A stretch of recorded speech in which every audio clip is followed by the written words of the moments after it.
말씀 씨앗을 심어요. 사랑하는 친구들, 말씀 시간 시간이에요. 오늘 말씀은 마태복음 27장 말씀이에요. 다 함께 말씀 씨앗 심을게요. 마태복음 27장. 다음 날 아침이 되자 모든 대제사장과 백성의 장로들이 예수님을 죽이려고 논의를 하였습니다.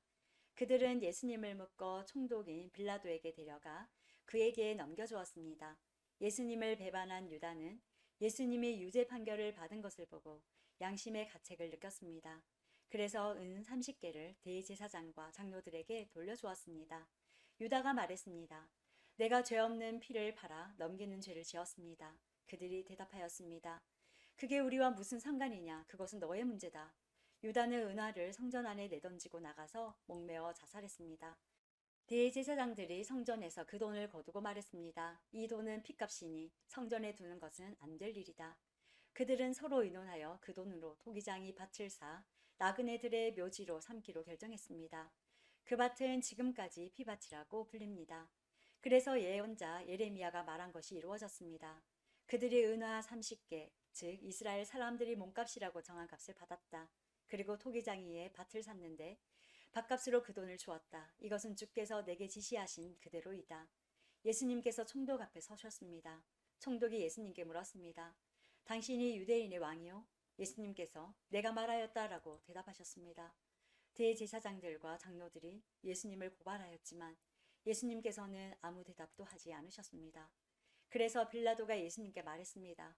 이 사람들이 너를 여러 가지로 고발하는 것이 들리지 않느냐? 그러나 예수님께서는 빌라도에게 단 한마디도 대답하지 않으셨습니다. 빌라도는 이것을 보고 이상하게 생각했습니다. 명절이 되면 백성들이 원하는 죄수 한 명을 총독이 사면해 주는 관례가 있었습니다. 당시 감옥에는 바라바라고 하는 아주 악명 높은 죄수가 한 명 있었습니다. 사람들이 모였을 때 빌라도가 말했습니다. 너희는 누구를 놓아주기를 원하느냐? 바라바냐? 아니면 그리스도라고 하는 예수냐? 빌라도가 이렇게 말한 것은 사람들이 예수님을 시기해서 자기에게 넘겨준 것을 알고 있었기 때문이었습니다. 빌라도가 재판석에 앉아 있을 때 그의 아내가 사람을 보내 말했습니다. 저 죄 없는 사람에게 아무 일도 하지 마세요. 어젯밤 꿈속에서 제가 이 사람 때문에 몹시 고통을 받았습니다. 그러나 대제사장들과 장로들은 군중들에게 바라바를 놓아주고 예수님을 죽이도록 요청하라고 시켰습니다. 빌라도가 사람들에게 말했습니다. 이 두 사람 중에 누구를 석방시켜 주길 원하느냐? 사람들이 대답했습니다. 바라바요. 빌라도가 물었습니다. 그러면 그리스도라고 하는 예수는 어떻게 해야 하겠느냐?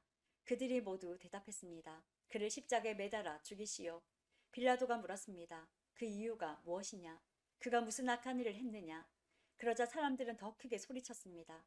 그를 십자가에 매달아 죽이시오. 빌라도는 자기로서는 어찌할 도리가 없다는 것을 깨달았습니다. 그리고 잘못하면 폭동이 일어날지도 모른다고 생각하였습니다. 그래서 그는 물을 떠다가 사람들 앞에서 손을 씻으며 말했습니다. 나는 이 사람의 피에 대하여 아무런 책임이 없다. 너희가 알아서 해라. 사람들이 한결같이 대답했습니다. 그의 피에 대한 책임은 우리와 우리 아이들이 지겠습니다. 결국 빌라도는 바라바를 풀어주었습니다. 그리고 예수님을 채찍으로 때리게 한 후 십자가에 매달도록 내어주었습니다. 총독의 군인들이 예수님을 총독의 관저로 끌고 들어갔습니다. 그러자 모든 부대원이 예수님 주위로 모였습니다. 그들은 예수님의 옷을 벗기고 대신 붉은색 옷을 입혔습니다. 그리고 가시로 왕관을 엮고 예수님의 머리 위에 씌웠습니다. 그들은 예수님의 오른손에 지팡이를 쥐어주었습니다. 그리고 유대인의 왕 만세라고 말하며 예수님께 무릎 꿇고 절하면서 놀렸습니다. 그들은 예수님께 침을 뱉고 지팡이를 빼앗아 예수님의 머리를 쳤습니다. 예수님을 실컷 조롱한 후에 붉은색 옷을 벗기고 원래의 옷으로 다시 입혔습니다. 그리고 예수님을 십자가에 매달아 죽이려고 끌고 갔습니다. 군인들이 나가다가 구레네 출신의 시몬이라는 사람을 만났습니다. 군인들은 그에게 강제로 예수님의 십자가를 지고 가게 하였습니다. 그들은 골고다라는 곳으로 갔습니다. 골고다는 해골의 땅이라는 뜻입니다. 군인들은 예수님께 슬개즙을 섞은 포도주를 주어 마시게 하였습니다.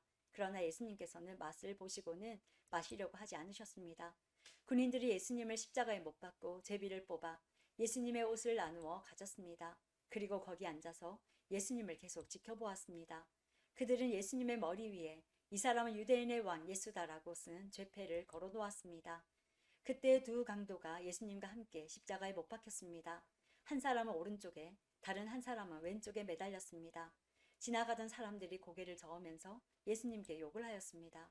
성전을 헐고 3일 만에 다시 세운다는 사람아, 내 자신이나 구원하여라. 만일 하나님의 아들이라면 십자가에서 내려와 보아라. 이와 같이 대제사장들도 율법 학자들과 장로들과 함께 예수님을 조롱하며 말했습니다. 이 사람이 다른 사람들은 구하면서 자기 자신은 구하지 못하는구나. 그는 이스라엘의 왕이니 지금 십자가에서 내려오라지. 그러면 우리가 그를 믿겠다. 그가 하나님을 믿는다는데 하나님께서 원하신다면 그를 당장 구원해 주시라고 그래라. 자신이 나는 하나님의 아들이라고 했으니까 말이다. 예수님과 함께 십자가에 못 박힌 강도들도 똑같은 욕을 예수님께 했습니다.